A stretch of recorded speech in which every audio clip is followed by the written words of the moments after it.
pero Nico es cofundador y CSO de Waterplan. Vamos a conversar con él un poco sobre todo lo increíble que está haciendo Waterplan y también sobre cómo ves los desafíos del agua en Latinoamérica para adelante, ¿sí? Pero primero, Nico, ¿nos querés contar un poquito cómo llegaste al maravilloso mundo del agua? ¿Cómo te Dale, tenemos acá? un gusto. Bueno, mi nombre es Nico, como Nicolás Wertheimer, como dijo Jairo. El mundo del agua me recibió con las manos abiertas hace más o menos 12 años. Me había recibido de médico, había visto, digamos, consecuencias de la crisis del agua desde el punto de vista de la salud, trabajando en clínica médica. Y curioso, investigando, buscaba prevenir, digamos, las consecuencias que veía en el hospital, como desnutrición, diarreas, digamos, mortalidad infantil. Y entonces, que justo en Latinoamérica es la segunda causa de mortalidad infantil en niños menores a 5 años. Entonces buscaba prevenirlo, porque era claramente prevenible frente a virus, bacterias, parásitos, con buenos hábitos y herramientas diversas para tratar el agua, por ejemplo, y ciertas condiciones de higiene y saneamiento. Entonces salí un poco del sistema médico tradicional, empecé a trabajar en comunidades, digamos, dispersas, rurales principalmente, que no tenían acceso a agua y saneamiento, con programas de acceso a agua.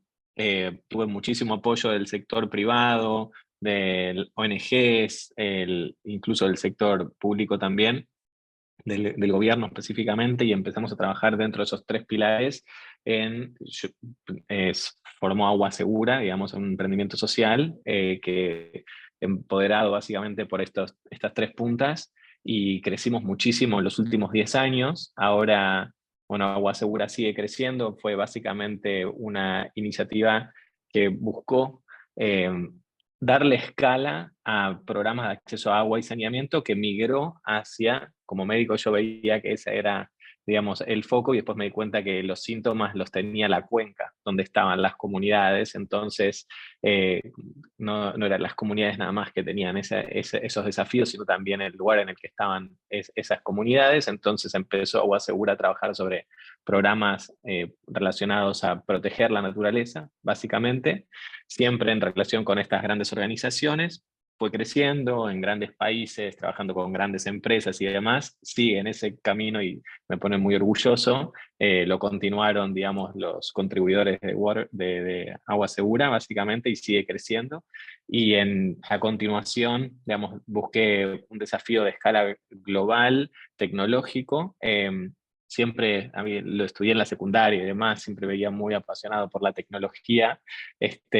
Y me asocié con líderes tecnológicos que ya habían hecho su primer startup, tecnología de alta escala y demás, que me presentaron a mí, médico loco del mundo del agua, al mundo de la tecnología, todo lo que es Silicon Valley, los grandes inversores, los modelos de negocio, trabajar con data y modelos escalables, ciencia y demás. Y bueno, hace 2 años y medio fundamos Waterplan, y esa fue la primera semilla, digamos, la iniciativa de darle escala a la aceleración hacia la transición de seguridad hídrica. Y encontramos, por entrevistar a grandes líderes con los que yo ya estaba trabajando, y nuevas corporaciones con las que estábamos hablando, y grandes mentores, como el líder de Coca-Cola, que manejaba riesgos hídricos por más de 20 años y demás, donde había gaps, donde la tecnología podría agregar un montón de valor. Y el concepto de riesgos hídricos apareció, vamos, frecuentemente en esas conversaciones, así como también la medición de los beneficios, medición de impacto. Entonces, el foco del crecimiento tecnológico de Waterplan se montó sobre básicamente el vehículo de una compañía software as a service de Silicon Valley, de escala global, fully remote, y hoy tiene, digamos, líderes o water planners en más de 13 países en todo el mundo. Somos entre 80 y 90 personas creciendo en menos de 2 años y medio, trabajando con grandes corporaciones a nivel mundial, también líderes en el mundo del agua, así que nada, un gran orgullo. Trabajamos sin parar, ¿viste? Me puse el dress code de Steve Jobs, ¿viste? Del lado de así emprendedor, igual. Todavía sigo siendo un hombre nuevo para el mundo de tecnología, viendo tanta innovación. Así que sé que vos, Jairo, tenés un poquito más de experiencia que yo. Yo soy más el water guy, el chico de agua. Buenísimo. Y la verdad que, bueno, que la escala y el tamaño que han tomado habla de lo relevante que es el tema, pero para bajarlo al universo real y concreto, ¿qué son los riesgos hídricos? Cuando habla de riesgos hídricos o water risk, ¿a qué nos referimos? Y por qué lo tenemos que escuchar, o por qué tenemos que ponerle energía a los riesgos hídricos, ¿no? Porque hay tantos riesgos, hay riesgos políticos, económicos, riesgos ahora ambientales alrededor del cambio climático y el carbono, según yo solo carbono, según la gente solo carbono. ¿Por qué es importante? ¿Qué es y por qué tenemos que prestarle atención? Me encanta. Bueno, trabajando, como comenté, con corporaciones a nivel global de diversas industrias, de la industria de las bebidas, alimentos, minería, energía, agricultura, diversas. El problema del agua, así grandes rasgos, se encasillaba dentro del concepto de riesgos hídricos sobre el desafío de haber sufrido disrupciones que afectaron la continuidad del negocio, plantas que se cerraron, plantas que tuvieron que básicamente cerrar sus operaciones por una cantidad determinada de días o meses, por diversas razones, ya sea por falta de agua, por lo que había mucha agua y no se podía ir a trabajar, con inundaciones, con, digamos, desafíos reputacionales que afectaron la marca por diversas fuentes y que tampoco tal vez permitían el ingreso a las plantas a trabajar, en un contexto en el cual las cuencas, el sistema, digamos, hidrológico en el que uno está trabajando, donde tiene las operaciones, ya sea agro o una planta, está posiblemente desafiado por cambios en la disponibilidad del recurso, en la calidad del recurso, en el acceso a agua que la gente posee o saneamiento dentro de ese mismo sistema hidrográfico y demás. Y nosotros lo que se veía dentro de estas entrevistas que hacíamos a clientes o prospectos era: el agua es barata, por un lado, o sea, no genera un costo, entonces no nos estamos ocupando, pero las empresas más avanzadas decían, hemos sufrido grandes pérdidas y tenemos, digamos, idea de qué valor tenemos en riesgo dado estos desafíos, ya sean falta de agua físicos o calidad de agua físicos, regulatorios, como normativas que aumentan el costo del agua, normativas que regulan la cantidad de agua que yo puedo usar, digamos, frentes reputacionales que se está hablando de tu empresa en esa cuenca respecto a un indicador específico de riesgos hídricos como cantidad, calidad, donde tu compañía está, digamos, contribuyendo a que, digamos, se desafía aún más uno de esos frentes. Todo eso dentro del concepto de llevarlo a un indicador específico como valor en riesgo, el famoso value at risk, que se veía en el contexto de un crecimiento año sobre año de 30% interanual, la cantidad de compañías que, presionados por inversores y presionados por sus colegas, estaban reportando cuáles eran los lugares en sus operaciones globales que estaban expuestos a riesgos hídricos en CDP, en el Carbon Disclosure Project de Water Security, de seguridad hídrica, específicamente teniendo que cuantificar ese valor en riesgo, básicamente.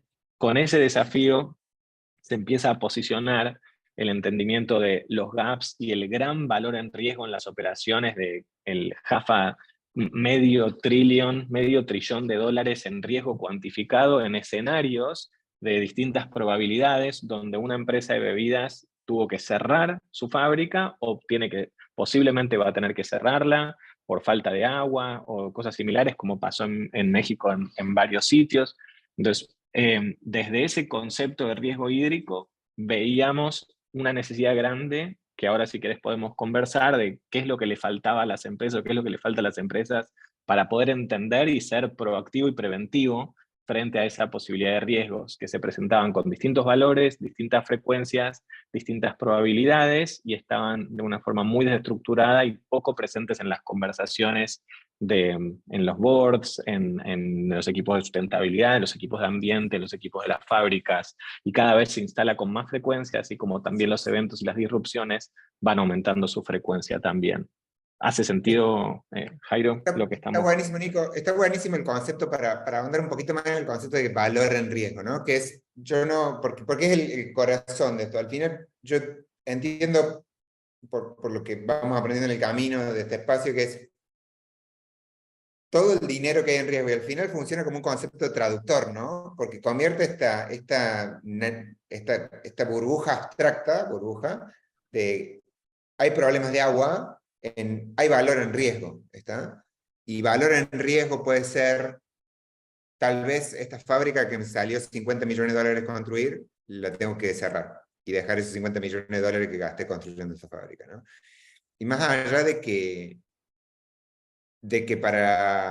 se sienta como frío el análisis, para mí es todo lo contrario de frío, ¿no? Sino que habla el lenguaje que permite tener estas comunicaciones desafiantes, ¿no?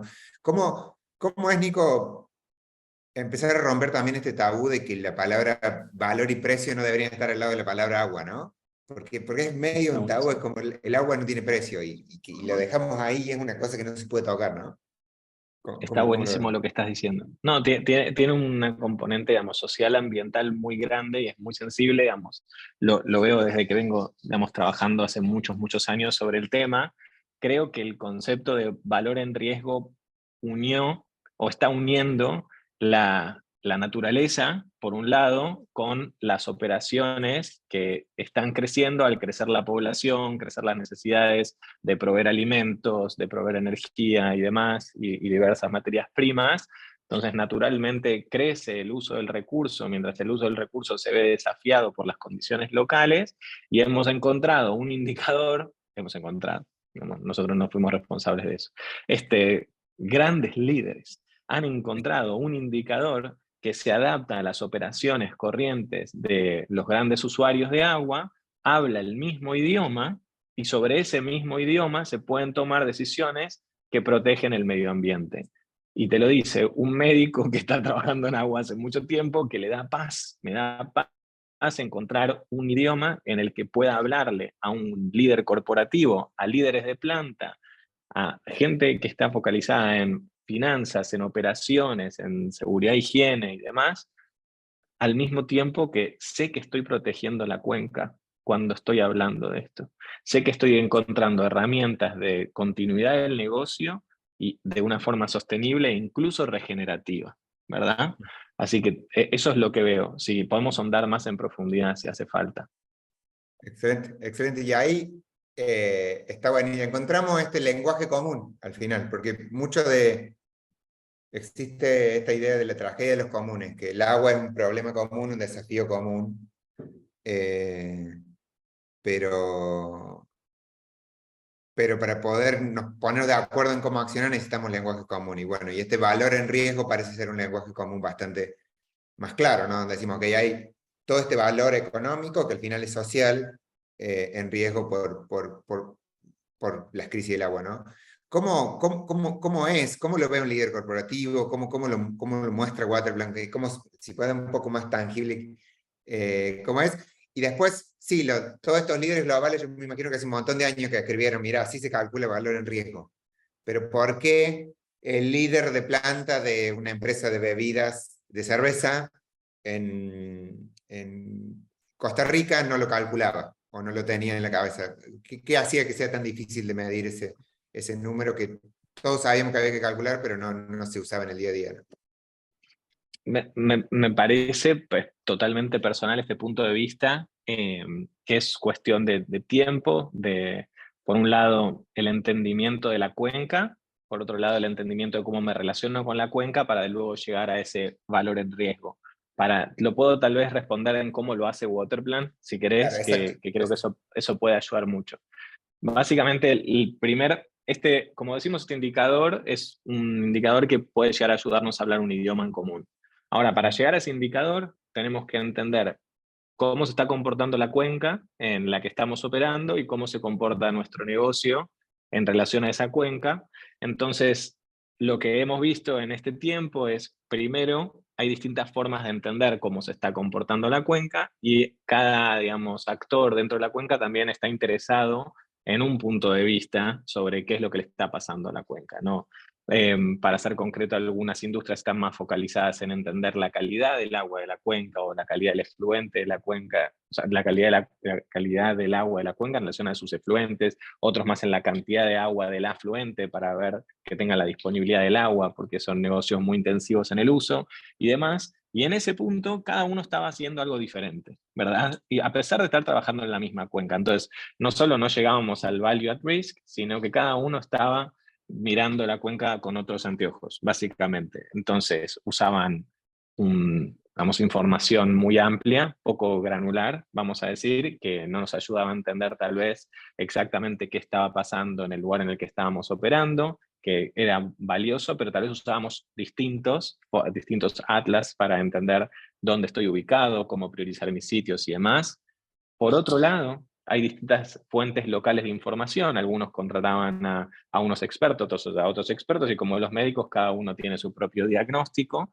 Y por otro lado, había muchísimas fuentes de información, como habló Quilimo al principio en el video, fuentes satelitales, fuentes de disponibilidad de datos públicos diversos, que tal vez no se estaban usando. Entonces, todo este primer idioma de centralizar data de agua, ya sea satelital, lo que está diciendo la comunidad, digamos, estaciones meteorológicas, digamos, piezómetros públicos y demás que hablan de los niveles de agua y demás, o privados incluso, no los estábamos relacionando, no, estábamos cada uno mirándolo de una forma diferente. Y tampoco dentro de cada empresa no se tenía tan clara visibilidad, porque el output, digamos, el entregable, vamos a decir, era una vez cada mucho tiempo, por el entendimiento de los tiempos lentos de las cuencas y los movimientos del agua, un reporte de tal vez 200 páginas o 20 páginas que no lee más que nadie, básicamente. Generalmente. Eso es Cada lo que 5 veí años. cada 5 Cada años, 5 años. cada 3 años, a veces más. Entonces, y tampoco, y lo vi, es un esfuerzo grande centralizar toda esa información, que por sobre tener el ojo clínico del médico de agua, digamos, nadie lo leía, como no llegaba a la acción de alguna forma. Y encima tu vecino que comparte tu cuenca tiene otro idioma porque hizo otro reporte y demás. Entonces era un proceso lento, separado, cada uno hace lo suyo, disperso, con distintos idiomas y demás, que nos ayudaba también nos alejaba también de lo que se está hablando ahora de la acción colectiva, de trabajar todos juntos para la protección de esa cuenca. Y una vez que eso no llegaba tampoco a comités de riesgos, sí empresas maduras y muy intensas en agua lograban traer esa información mientras recortaban las 200 páginas y las tenías que transformar en una slide, ¿está bien?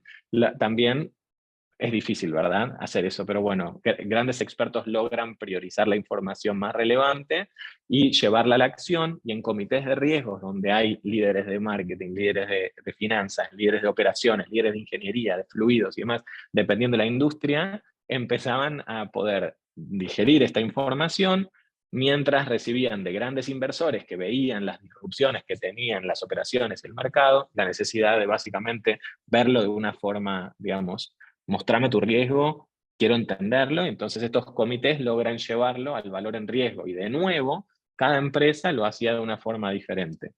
Entonces, Waterplan lo que hizo fue estructurar un mismo idioma de incorporación de los datasets públicos más relevantes para entender cada uno de estos riesgos hídricos, ya sean físicos, regulatorios, reputacionales y demás, y poder estructurarlos de una forma que centralice la mejor data disponible, estandarizada, para poder entender los desafíos de una cuenca, dándole acceso a información tal vez muy compleja de acceder para esa persona que lo hacía una vez cada 5 años con un esfuerzo único, digamos, a poder ver continuamente ciertos indicadores, que algunos son más frecuentes que otros, algunos son más granulares que otros, pero le das más visibilidad. De nuevo, traes un mismo idioma en común, incorporando los datasets de los distintos atlases, de las distintas fuentes públicas, de imágenes satelitales. Hay grandes avances tecnológicos que no se estaban utilizando.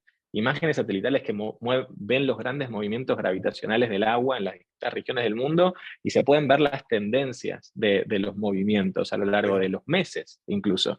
Y esa es información que tal vez quedaba muy distante en un papel, en un paper académico, y se podía tranquilamente aplicar, ciencia aplicada, que es uno de los grandes. Entonces creo que el desarrollo de la tecnología y la ciencia nos permitió, digamos, crear este tipo de bases de datos y estructuras de scoring, o por lo menos de disponibilizar esos datos, para hablar un mismo idioma con la información pública más disponible, digamos, más rica. Y al mismo tiempo, estructurar una forma de cuantificar el riesgo que está vinculada a las necesidades de los equipos de operaciones que todos los años tienen que decidir en qué proyectos de agua invierten, y no contra el valor del agua en el sentido de lo que le pagan a la water utility, de alguna forma, sino el valor del agua, como el famoso costo verdadero del agua, como se dice, o el valor en riesgo al que uno está expuesto si es que el recurso sufre algún tipo de disrupción, como por ejemplo que se corte el chorro, básicamente, o que se tengan que cerrar la planta por razones reputacionales, regulatorias y demás. Entonces, básicamente, Waterplan logró centralizar la información también de las operaciones de estas empresas, y con un mismo framework escalable, llevarlo a todas sus plantas para hablar el mismo idioma, y lo mismo con todos los usuarios de Waterplan, para priorizar los sitios, priorizar los riesgos hídricos más fuertes y cuantificar esos riesgos en ese mismo idioma y esa misma frecuencia. Al tener los datos de cantidad de agua, calidad de agua, tener costos relacionados al agua, tener el revenue, la facturación de la planta y demás, se puede llevar el idioma de la facility al mismo idioma que el corporativo, que el headquarter, básicamente. Pueden hablar el mismo idioma y, viendo la misma información en su idioma común, pueden priorizar proyectos con retorno de inversión específica en relación a esos posibles riesgos hídricos, básicamente. ¿Hace Sí, sentido? está fantástico, Nico, y te quería parar ahí porque estás justo en el punto de intersección. Bueno, se fue sumando mucha gente, hay bastante gente en LinkedIn también viendo, ¿no?, que se fue sumando en el camino. Estamos con Nico, CSO y cofundador de Waterplan, y estábamos bajando cómo a través de el agua acarrea muchísimas complejidades, pero hay maneras de construir lenguajes comunes, y en particular Waterplan se encargó de construir un lenguaje común y escalable para que varias cientos de compañías en el mundo hoy puedan entender cuánto tienen en riesgo alrededor del agua y puedan accionar. Y al final, esto que acabas de decir muy estructuradamente, Nico, y con mucha claridad, de nuestro lado o desde Equilibrio lo vemos que lo que hizo fue que se le agregó un cero a la acción. O sea, cuando antes los presupuestos de inversión en acción hídrica, decir, ok, voy a invertir en cuidado del agua, eran proyectitos chiquititos, vamos a sacar una foto con una escuela, con un filtro de agua, que eso lo sabrás, y esa era la acción. Y ahora cuando las empresas, a través de grandes herramientas como Waterplan, pueden entender, ok, es mucho lo que tengo en riesgo, la inversión tiene que ser proporcional, ¿no? Es el siguiente paso es una inversión proporcional. Contame cómo Waterplan ayudó, o sea, cómo Waterplan ayudó en ese siguiente paso, que es una vez que llegamos a entender que el riesgo es grande, tengo que poner algo más grande para reaccionar a ese riesgo, ¿no? Ok, trato de decirlo me encanta la pregunta y muchas gracias, estoy totalmente en sintonía. El primer punto es, voy a hablar de lo frecuente que nos encontramos con empresas más avanzadas, tienen una estrategia de agua ya clara, objetivos claros, tanto dentro de sus operaciones como fuera de sus operaciones, acciones para ser más eficiente, para evitar estas disrupciones, y también acciones para proteger la cuenca en la que están operando, buscando hacerlo de acción colectiva. Y en esos casos más avanzados logramos alinear a los equipos de operaciones y a los equipos corporativos, o sea, a los equipos locales, regionales y al equipo de headquarter, ambientes, básicamente sustentabilidad regional, sostenibilidad regional, ingeniería y demás, equipos de operaciones, a básicamente recibir fondos del mundo corporativo por poder presentar, digamos, con modelos claros claros en un mismo idioma cuáles son los proyectos que mitigan o adaptan frente a esos riesgos hídricos, y esos proyectos, como nombro, pueden ser tanto de eficiencia, reusos, y demás, digamos, todo tipo de, digamos, adaptación al desafío que presente esas operaciones avanzadas. Lo mismo para afuera de la fence, como dicen, del alambrado, ¿verdad? De afuera de tu planta. En ese caso, entendés cuál es el desafío de mi cuenca, cuánto yo impacto en esa cuenca y cómo puedo, digamos, contribuir a esa cuenca. Al poder visualizar esta información centralizada, tener datos en tiempo real o casi tiempo real, uno puede tomar decisiones informadas de qué priorizar, qué tipo de intervenciones tengo que priorizar, tanto dentro de mi planta como fuera de la planta. Esto podemos ahondar un poco más, pero quiero pasar a empresas que no tienen idea qué paso dar. Entonces logran Eso nos pasa mucho en estructurar, Latinoamérica, ¿no? Eso nos pasa pasa mucho en Latinoamérica. muchísimo, están dando los primeros pasos, ¿verdad, Jairo? Están diciendo, ok, estos son mis riesgos hídricos, estos son mis usos, ¿cuáles son los benchmarks en la industria de seteo de targets, de seteo de objetivos, de seteo de metas? Entonces, al entender el desafío contextual al que están expuestos, los podemos ayudar a dar los primeros pasos en ese seteo de targets, por de nuevo, tener centralizado el mismo idioma con información rica, con buena frecuencia, buena granularidad y demás. Y una vez que estas empresas están encaminadas, tanto las que ya estaban, digamos, decidiendo, digamos, qué priorizar, ya sea qué sitios, qué operaciones, qué tipo de proyectos y demás, así como las que están seteando los targets, los acompañamos en evaluar la performance de esos proyectos específicos, así como también los cambios que se vean tanto en sus operaciones como en la cuenca a lo largo del tiempo. Entonces, los ayudamos en ese paso de monitorear esa respuesta. Un estándar que a mí me gusta, ¿viste? El Alliance for Water Stewardship, básicamente, como primero te dice, gather and understand the data. O sea, juntar la data, entender la data, ese es el paso uno para hablar el mismo idioma.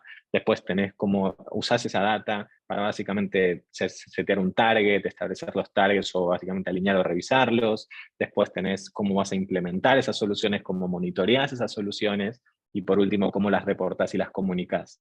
WordPlan funciona de una forma muy similar, tratando de buscar mayor dinamismo, velocidad, mejor data en cada uno de esos puntos. Algunas empresas ya están más avanzadas, otras están seteando los targets por primera vez, básicamente.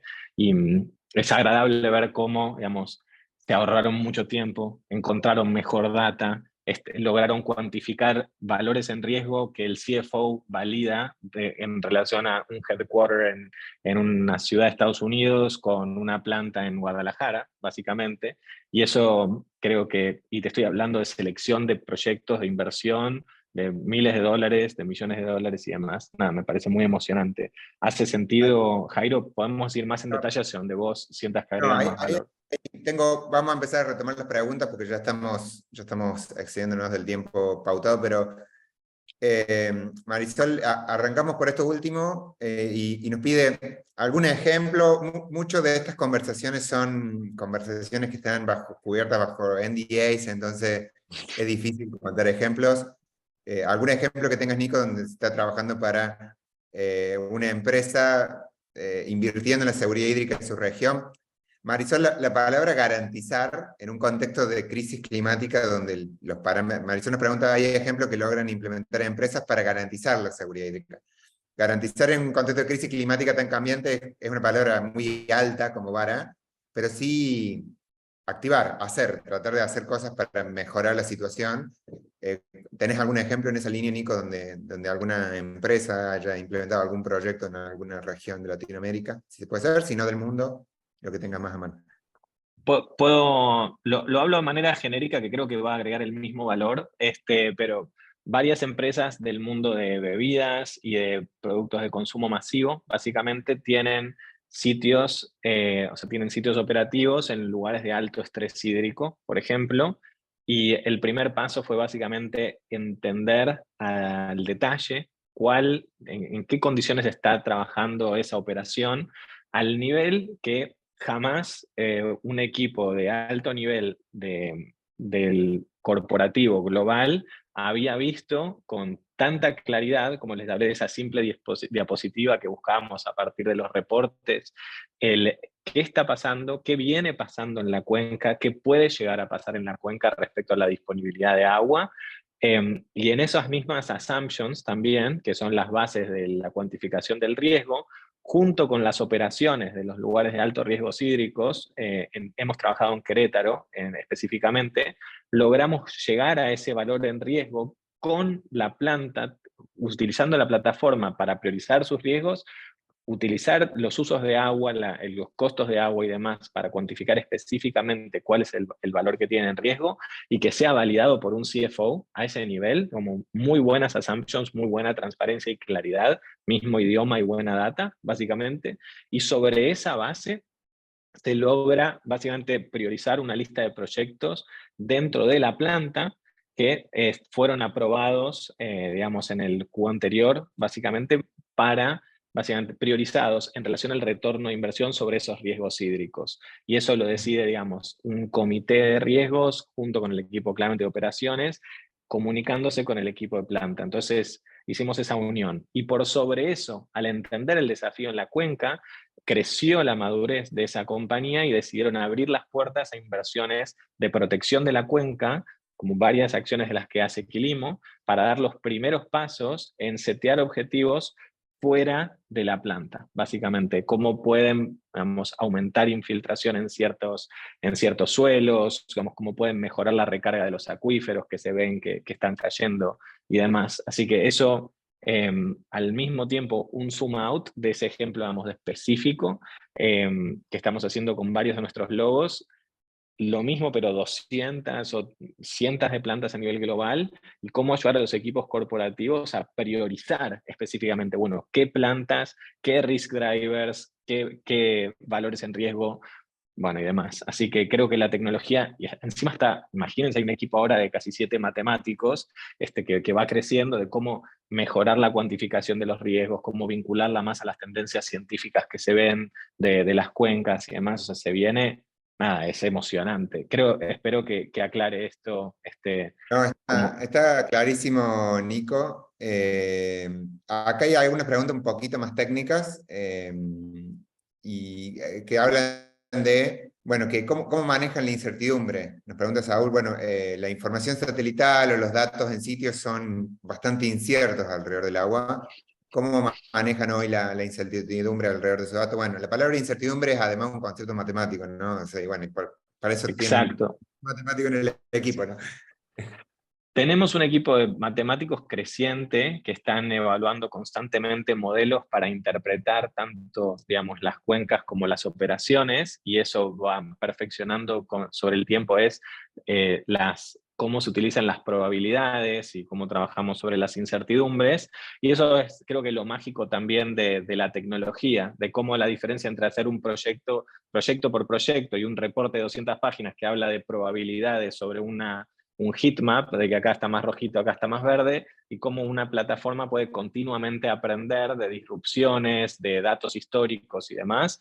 Así que continuamente invertimos, y el gap, mientras la plataforma se vuelve cada vez, digamos, más avanzada sobre las incertidumbres y las probabilidades, hay un equipo muy sólido también de expertos que están, digamos, acelerados básicamente por el uso de la plataforma, que continuamente acompañan a nuestros usuarios. Son expertos que vienen trabajando hace 20 años, son las personas que uno llamaría si no existiese la plataforma, básicamente, que continuamente acompañan a la plataforma en ese aprendizaje, y eso creo que es muy rico también. Y un último punto para cómo trabaja la incertidumbre: muchas veces, muchas empresas tienen valiosísimos expertos y procesos internos que también aprovechan de los avances tecnológicos de la plataforma para aplicar sus conocimientos y, digamos, perfeccionar sus propios esfuerzos sobre incertidumbres y probabilidades de ciertos escenarios de riesgo y demás. La plataforma les establece esa base para centralizar sus conocimientos, visualizarlos, comunicarlos internamente, y eso también los ayuda mucho a crecer. Ahí Esos son está. como 3 escenarios. Entonces ustedes como que le dan habilitan o como que le generan, no solo le generan indicadores claros, sino le dan fuerza a ese experto interno que tal vez antes hacía ese PDF de 50 páginas, pero nadie se lo leía, y ustedes lo ayudan a poder escalar su impacto interno también, ¿no? Dentro de la Y compañía. tenemos esos expertos nosotros dentro del equipo, que eso creo que nutre muchísimo también, que también 20 años de experiencia en las industrias específicas en las que estamos trabajando, y al mismo tiempo habilitamos a los expertos internos de las empresas a desafiarnos continuamente y mejorar el producto también, tanto a nivel de cuantificaciones matemáticas como en la experiencia del usuario y demás. Ahí, Nico, algo que hay mucha, como resumo algunas de las conversaciones alrededor de como la falta de info, que no hay suficiente info, que no hay suficientes medidas. No quiero poner palabras en tu boca, pero sí lo contesto de Quilimo. Viniendo de la agricultura, en la agricultura es muy pervasiva esta idea, permanente esta idea de que no hay suficiente data, ¿no? Lo que muchas veces pasa es que, en nuestra experiencia, es que la data en general está, pero está muy fragmentada y en distintos lugares. Entonces, hay un sitio del gobierno regional de, vamos a decir, Querétaro, ya que hablamos de Querétaro, que tiene seguro info increíble, pero que nadie usa o nadie conecta, ¿no? ¿No les ha pasado en este camino a empezar a sorprenderse de la calidad de data que está ahí tirada en un site escondido en medio de la nada y que nadie conecta con otro site? Y lo valioso que es simplemente hacer esas sinapsis entre piezas de información. Sí, te lo contesto, incluso como amigo, lo que me estás preguntando, porque cuando empecé hace 12, 13 años Agua Segura, me dijeron, tipo, nadie te va a comprar, era la frase, ¿viste? Y acá cuando decís data y agua, es tipo, pero no hay data, ¿está bien? Tipo, esas son como las dos grandes máximas. Acabo de volver de un offsite, de un retiro con el equipo y me están mostrando los esfuerzos de data centralization que estamos haciendo, que me dio piel de gallina, ¿está bien? Básicamente hay bases de datos públicas a nivel países, regiones, estados, ciudades, municipios. Tenés fuentes de datos de, por ejemplo, en internet, de lo que pasan en newsletters, en diarios, en redes sociales y demás, que es riquísima información. Tenés información satelital, tenés la posibilidad de correr modelos que los validás en una región y podés aplicarlas en otra región que tiene menos data disponible, como tal vez ese otro sitio cercano con condiciones similares tiene. La verdad es que es cierto, hay lugares más pobres en data que otros que son más ricos, pero el esfuerzo y la oportunidad que hay con el trabajo tecnológico es infinito, que nos va a deslumbrar en relación a esta máxima de no hay data, que por eso es que utiliza tantos data sources Waterplan, ¿viste? Incluso hay un equipo específico de colección de data, de reportes públicos que quedan tagueados, escoreados, marcados para poder refreshear después. Es muy maravilloso, por sobre los datos públicos específicos de bases de datos específicas de cada región y Ahí demás. más como curiosidad, pero y creo que la última pregunta, hay Sí, un montón de conversaciones técnicas ahí en el chat que después podemos redirigir. Pueden ir al site de Waterplan, tiene un equipo de expertos que la verdad que es increíble y que les recomiendo que conecten con Waterplan y vean lo que pueden hacer para los distintos problemas que tienen. Pero contame esto de recolectar news sources, medios y social media, porque cuando uno dice agua, dice, bueno, me tengo que bajar un mapa de el Water Risk Filter de WWF, una cosa complicada, pero tal vez hay mucha información de agua en los medios de prensa. ¿Cómo eso es data importante para el agua, no? hay mucha información en prensa, incluso grandes líderes hoy en día lo están haciendo pseudo manual, ¿verdad? Como todos los meses juntan información que encuentran online o algunas agencias también lo están juntando, pero básicamente lo que logramos hacer en poco tiempo, donde ahora vamos a poner mucha más inversión por la atracción que tiene, es básicamente centralizar información pública que con herramientas de automatización y que se pueden incluso hacer análisis de sentimientos, ¿verdad? Digamos, si los artículos son positivos o negativos en función de las palabras, digamos, y cómo están combinadas, si el artículo habla de calidad o de cantidad de agua o habla de algún otro elemento como regulatorio, por ejemplo, y logramos automatizar eso y en cada cuenca en la que estamos trabajando con distintas granularidades, logramos capturar la información pública y esto, digamos, fue el primer paso de nuevo, ¿no? Como es una empresa joven todavía, Waterplan, imagínate las oportunidades que hay para utilizar tecnología para capturar, digamos, prensa, social media y demás, entender qué es lo que está diciendo la gente, que muchas veces eso es una herramienta muy fuerte de información sobre qué es lo que está pasando en una determinada región. Y si está ya estructurado en el mismo idioma de esto es lo que se dice de estos riesgos, esto es lo que se dice de estos riesgos a nivel positivo, esto negativo, esto es lo que se dice de estos riesgos a nivel negativo, y tu empresa también.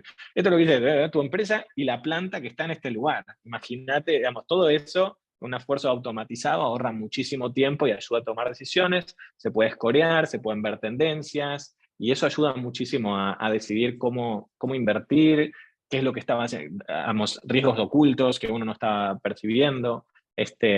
Así que tuvo mucha atracción esa específica solución. Y creo bueno, que habla de lo increíble y lo disruptivo que es Waterplan, que es una empresa que han creado con el tremendo equipo que tienen y que en un año y medio está literalmente cambiando el mundo. Bueno, gracias Nico por tu tiempo, es muy, muy finito, tenerte acá 1 hora es un montón, lo sabemos y te lo agradecemos un montón y la comunidad agradece lo que le compartís. Si uno lo quiere escuchar a Nico, seguramente la escucha en inglés, escucharlo un rato dando una charla en español es un así que también un orgullo latinoamericano que una de las compañías más relevantes en agua del momento haya nacido desde acá, ¿no? Gracias por tu tiempo, gracias a todos los que estuvieron en la charla, les recomiendo, bueno, mirar el site de Waterplan, conectarte con ellos, después se pueden conectar con nosotros si hace falta algo específico. Quedaron preguntas muy, muy finitas sin responder. Nico es médico, yo soy programador, así que quisimos mentirle poco, porque hace mucho que estamos en esto, pero quisimos hablar más conceptualmente, pero bueno, gracias por su tiempo y por la capacidad de charlar, y gracias Nico por tu tiempo también. Un placer, mucha admiración al trabajo de Quilimo y sus partners, siempre para construir juntos hacia el largo plazo. Un orgullo estar juntos en esta, desde hace tiempo y por mucho tiempo. Así que vamos para adelante. Muchas gracias, nos vemos pronto. Gracias a todos, nos vemos, que tengan muy buen resto del día. Chao, chao. Chao.